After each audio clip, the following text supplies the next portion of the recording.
Salut les Avengers, salut les justiciers, c'est Marco Marvel.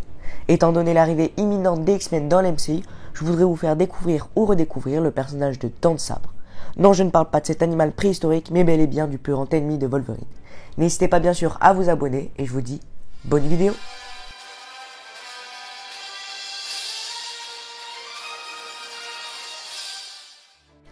Victor Creed, alias Dent de Sabre, est apparu pour la première fois dans le comics Iron Fist numéro 14 en août 1977. Il a été écrit et imaginé par Chris Claremont et enfin dessiné par John Byrne. Il eut une enfance paisible. Ses parents l'aimaient, ses frères l'aimaient, et c'était une famille tout à fait soudée. Ah, excusez-moi, pardon, je lisais le script des Bisounours. Comme vous vous en doutez sûrement, ce vilain n'a pas eu une enfance facile. Lors d'une dispute, il tua accidentellement son frère aîné et fut ensuite élevé par un père violent, battu et souvent enchaîné dans la cave. Ah ben voilà, ça c'est le bon script. Victor Creed découvrit un jour qu'il était mutant. Il se libéra et tua son père rongé par la folie et la soif de vengeance. Il devint très vite un criminel. Wolverine tue le jeune frère de Victor car celui-ci était un traître travaillant pour un criminel. Des années après, Creed assassine l'amante de Wolverine par vengeance. Depuis ce jour-là, Wolverine et Dent de Sabre se vouent une haine l'un l'autre et se battent à de nombreuses reprises. Mais aussi bizarre que cela puisse paraître, il a déjà collaboré avec les X-Men pendant un certain temps avant de disparaître.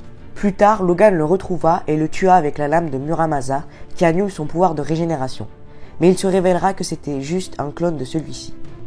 Mais le vrai Dent de Sabre rejoint la confrérie des mauvais mutants dirigée par Magneto. Après des aventures avec cette équipe, on lui jeta un sort qui le change en héros. Le sort se dissipe peu à peu, mais il prend la décision consciente qu'il veut se racheter.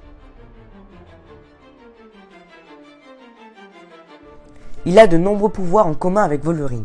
C'est dû au fait que leur force, leur endurance et leur rapidité furent améliorés par le projet Arm X.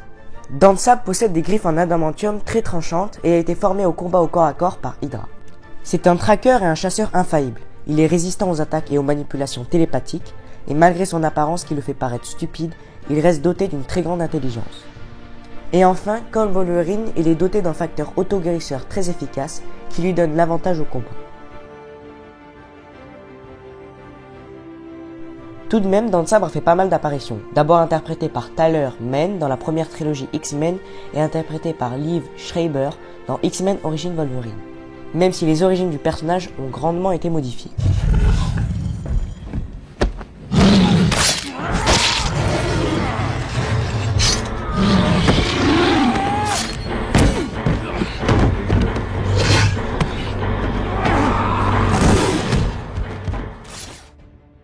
Il apparaît aussi dans de nombreuses séries d'animation comme X-Men Evolution de 2000 à 2003, Wolverine et les X-Men de 2009 et Ultimate Spider-Man de 2010.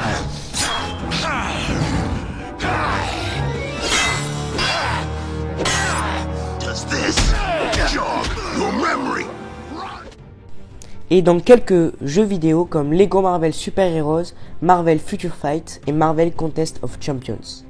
Je sais que je ne le fais pas très souvent, mais je vais vous conseiller un comics Wolverine vs Dent de Sabre des grandes batailles collection.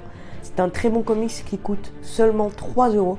Donc si jamais vous voulez découvrir un petit peu plus le personnage de Dent de Sabre et Wolverine, vous pouvez dans celui-ci. Vous avez des planches qui sont vraiment très très belles avec plein de scénaristes et dessinateurs différents. J'espère qu'il vous plaira, donc je vous le conseille, je vous mets tous les liens en description. C'est déjà la fin de cette vidéo, merci de l'avoir regardée. N'hésitez pas à vous abonner, liker et partager. Et à laisser un petit commentaire en me disant quelle vidéo vous voulez voir sur la chaîne. Je vous dis à la semaine prochaine. Allez, salut les Avengers.